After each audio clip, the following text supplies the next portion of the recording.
It started with subtle shifts. Emily quit her job at the clinic. She told me she needed time to find herself. I didn't understand it, but I trusted her. I worked overtime to support us. She spent her days at home, talking with Jenna. Jenna filled her head with ideas of spiritual retreats, of energy cleansing and feminine alignment, of becoming the best version of herself, no matter the cost. Emily began buying crystals, herbal teas, and expensive books. Suddenly, our credit card bill doubled. I asked about it once. She said I was blocking her growth. Her tone was cold, distant. She used to laugh when I brought home takeout. Now she said it was toxic food for a toxic lifestyle. I worked late most nights. Emily stopped asking how my day was, stopped packing my lunches, stopped waiting up for me. Instead, she spent her nights on calls with Jenna. Jenna preached freedom from routine, freedom from husbands who didn't understand.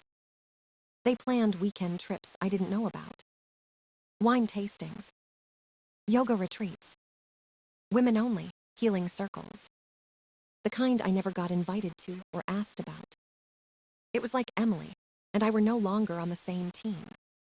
She started using new words: vibrations, abundance, alignment. She said she felt held back by our life. I wondered if she meant me. Her phone had a new password. She stopped leaving it face up. If I walked into the room, she flipped it over. I tried talking to her. She said I was negative energy, said I didn't believe in her potential. I cooked dinner while she scrolled on her phone. She posted selfies with captions like "becoming her." Her, capital letters. Like she was Emily anymore. Like she was becoming someone I didn't recognize. Jenna came over more often. She treated our home like a hotel. Left her shoes in the living room. Drank from our fridge without asking. Rolled her eyes when I walked in. One night I came home early. They were sitting on the couch in matching robes, laughing about starting over. I stood there for a moment. Emily didn't see me. Or maybe she didn't care. She didn't look up until Jenna smirked. "Oh, hey," Emily said, as if I were an uninvited guest. I didn't know it then. But that was the beginning. The beginning of the end of us. The cracks in the marriage we built. The space Jenna kept carving between us. Until there was barely anything left to save. It happened on a Tuesday afternoon. A random stroke of luck. The power went out at work, and my boss sent us home early. I thought I'd surprise Emily with her favorite salad. Chicken, almonds, cranberries, light dressing. I stopped by the fancy cafe she loved. Spent extra on iced matcha, because she used to smile when I brought it home. I felt good. Like maybe things could get better. I pulled into the driveway and saw Jenna's car half up the curb. Same careless way she always parked. Something in me tightened. I walked quietly to the front door. Usually, I'd swing it open and call her name. This time, I turned the knob slow and stepped inside. Voices drifted from the living room. Loud enough to hear, soft enough to think they were safe. Jenna was talking. "If you file by September, you can say he was emotionally unavailable." Her voice was casual, like she was helping pick out paint colors. Emily laughed. A laugh I hadn't heard in months. "He won't see it coming," she said. "He still thinks I'm looking at online courses." I froze. I didn't breathe. Every word hit like a punch. "If you time it right," Jenna continued, "you could walk with half the house." Emily didn't hesitate. Lucas said I could move into the beach condo after the papers clear. Lucas. A name I had never heard. I felt the salad bag slip from my hand. I pressed my back against the wall and listened. Emily's voice was firm. "He's so busy trying to fix things, he won't even fight it." They were planning my quiet destruction. Like I was the problem to be solved. Jenna chimed in again. You've done the emotional work. Now it's time to cash in. Cash in. That's what our marriage was now. Some kind of investment. I stood there in the hallway, invisible in my own house. A stranger listening to the woman he vowed to spend his life with. I didn't storm in. I didn't shout or throw the food across the room. I backed out of the house, walked to my car, and sat in silence. My hands were shaking. But not from sadness. From clarity. I saw everything clearly for the first time. This wasn't a mistake. Not a phase. It was a plan. And I was not going to be the fool they thought I was. That night, I didn't say a word. Emily kissed me on the cheek like nothing happened. Asked how work was. I said it was fine. She scrolled through her phone, smiling to herself. Probably texting Lucas. I lay awake beside her in the dark. Not waiting for an apology, but writing a new ending. One she wouldn't see coming. The next morning, I woke up before Emily. She was still asleep, phone clutched in her hand. I stared at her for a long time. Not with love, but with disbelief. How did we get here? I walked to the kitchen and made coffee like nothing was wrong. But something in me had changed. I wasn't going to confront her. Not yet. I needed a plan. A quiet one. One that couldn't be twisted. I downloaded a voice recorder app. Placed my phone under the couch cushion, where they always sat. The next day, I pretended to run errands. But really, I was in the garage, listening through Bluetooth. Emily and Jenna talked for hours. About the divorce timeline. About how emotional distance could be used in court. About how Lucas said he'd cover legal fees. They laughed like this was a game. And I realized they didn't just want to leave. They wanted to win. That night, I opened a new folder on my laptop. Labeled it receipts. I screenshotted bank statements. Every spa trip, every juice cleanse, every hidden charge. I took photos of the house. Furniture I bought. Repairs I paid for. All time-stamped. Then I called someone who'd understand. Ethan Moore. An old friend who recently went through a divorce. I told him I needed advice. He told me he needed to talk. Turns out his wife Megan. Best friends with Jenna and Emily.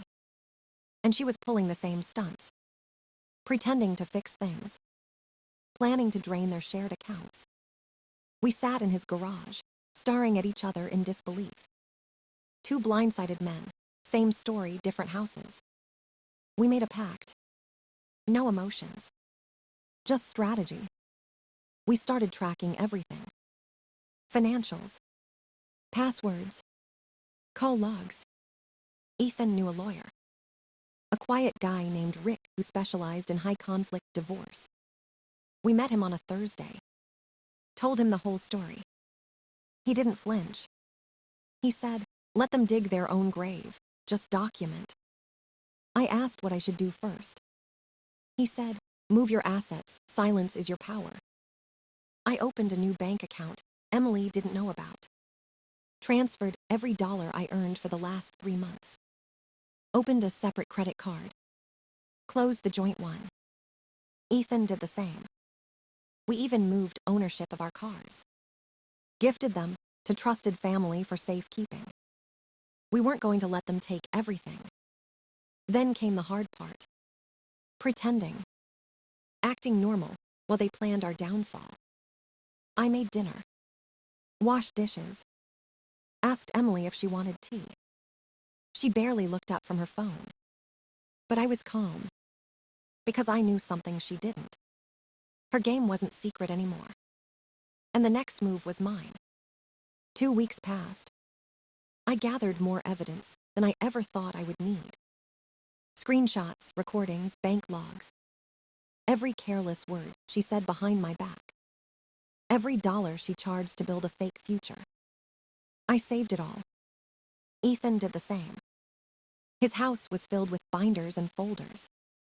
Ours looked like the headquarters of a silent investigation. We were ready for phase 2. The part where we let them tie the noose themselves. Emily started talking more openly about her new life.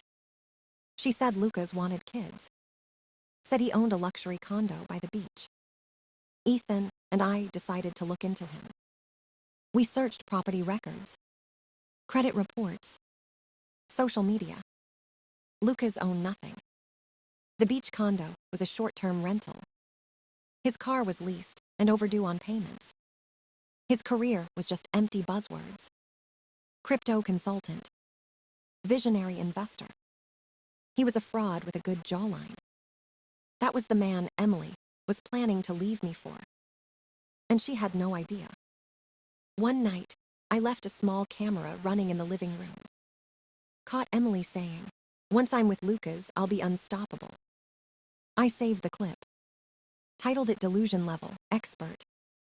Ethan found an old iCloud password on Megan's phone. Recovered deleted messages.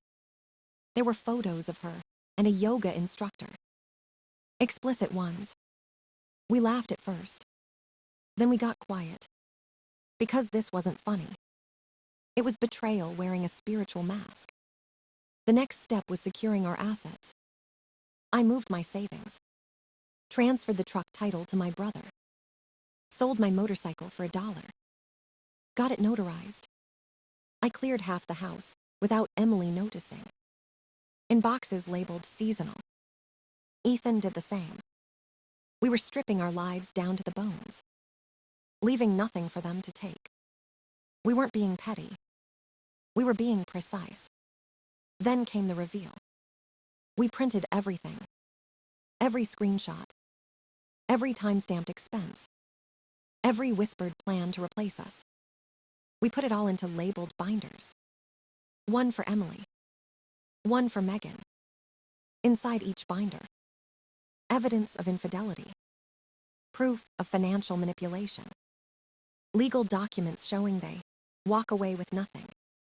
And a printed offer for clean divorce terms. No arguments. Just facts. We didn't hand it to them yet. We waited. Emily told me she was leaving for a restorative weekend. With Jenna. Said she needed clarity. I smiled. Told her I hoped she found it.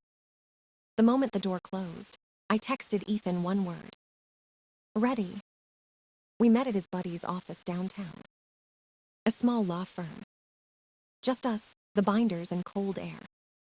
We had the documents scanned and time-stamped. Legal proof of everything. Then we sent them a single photo. The binders on the table. Their names on the covers. And the headline. Documented marital fraud. We didn't say anything else. We let the silence speak for us. The reaction was almost instant. Emily called me 5 times in a row. I didn't answer. She texted, "What is this? How did you get this?" I replied with one word. Truth. Ethan got the same response from Megan. Voicemails full of panic and excuses. Tears mixed with outrage. Accusations of betrayal. Accusations from the very women who planned to betray us. Emily asked if we could talk. Said it was all a misunderstanding. I stayed silent. Let the weight of the binder settle in her hands. They weren't at a resort. They were in a cheap rental house. Staring at the proof of their own choices. When Emily came home, she looked different. Like the mirror had finally told the truth. She wasn't glowing anymore. She looked hollow. Eyes red, hair undone. She stood in the doorway and said, "We need to talk." I nodded. Sat at the kitchen table. She walked in with the binder. Slid it toward me like a peace offering. "This isn't fair," she said. "You invaded my privacy." I looked her in the eyes. "You plan to take my life apart, quietly, and profit from it." Her face fell. Tears finally came. Real ones. But I was empty. She said she never meant for it to go this far. That Jenna pushed her. That Lucas made promises. She started blaming everyone but herself. I didn't interrupt. When she finished, I handed her a single sheet of paper. A divorce settlement. She would leave with her car. And $7,500. Nothing else. No house. No assets. No more games. She stared at it. She said I was being cruel. I said I was being fair. I told her I knew about Lucas. About the phantom condo. About his overdue credit card debt. Her face twisted. She didn't know I knew. She didn't know he was broke. She didn't know she was never the upgrade. She signed the papers 2 days later. Without a word. Ethan's story was almost the same. Megan tried to fight at first. Said she deserved half. Her parents got involved. Then they saw the screenshots. Heard the audio. They backed away slowly. She signed too. Ethan didn't even look at her when she handed over the pen. Lucas, on the other hand, got what he deserved. Turned out, he was already being sued for fraud. His accounts were frozen. His fake empire crumbled. He vanished off the map. Blocked Emily. Moved out of state. Left nothing but Instagram posts and unpaid bills. Emily sent me an email a week later. It said, "I didn't know, I'm sorry, I wish I could undo it." I didn't respond. Her apology was too late. The damage was done. And I had finally learned peace. Emily tried to rewrite the story. She reached out to mutual friends. Told them I was cold and controlling. Said I sabotaged her growth. Said I made her feel small. Some people asked for my side. I shared nothing. Because the truth didn't need defending. It was printed, time-stamped and signed. Emily moved out of the house without packing a thing. Left behind clothes, photos, half-used lotions. Like she planned to return. Like this was just a phase. Weeks passed. I cleaned the house. Cleared space in the closets. Took back the quiet. Took back the peace. Ethan did the same. He started running again. Signed up for a half marathon. Said he felt lighter than ever. We talked sometimes. Sat at the bar and wondered how we missed the signs. Then we stopped wondering. Because it didn't matter anymore. They made their choices. And we made ours. Emily started working at a juice bar. I heard from a neighbor. Said she looked tired. Not the glowing, high-frequency version of herself. Just a woman trying to pay rent. Jenna moved back to her parents' house. Her influencer gig dried up. Nobody wanted to buy crystals from someone who got caught lying. Ethan saw Megan once at the grocery store. She walked past him like a ghost. He didn't even slow down. Lucas tried coming back. Posted a long message on social media. Said he was being framed. Said he just wanted to help women succeed. Nobody bought it. His account disappeared a day later. Blocked and forgotten. One afternoon, while I was watering the front lawn, Emily showed up. No makeup. Hair pulled back. Eyes tired. She stood at the edge of the driveway. Said she needed to talk. Said she knew she ruined everything. Said she wanted forgiveness. I let her speak.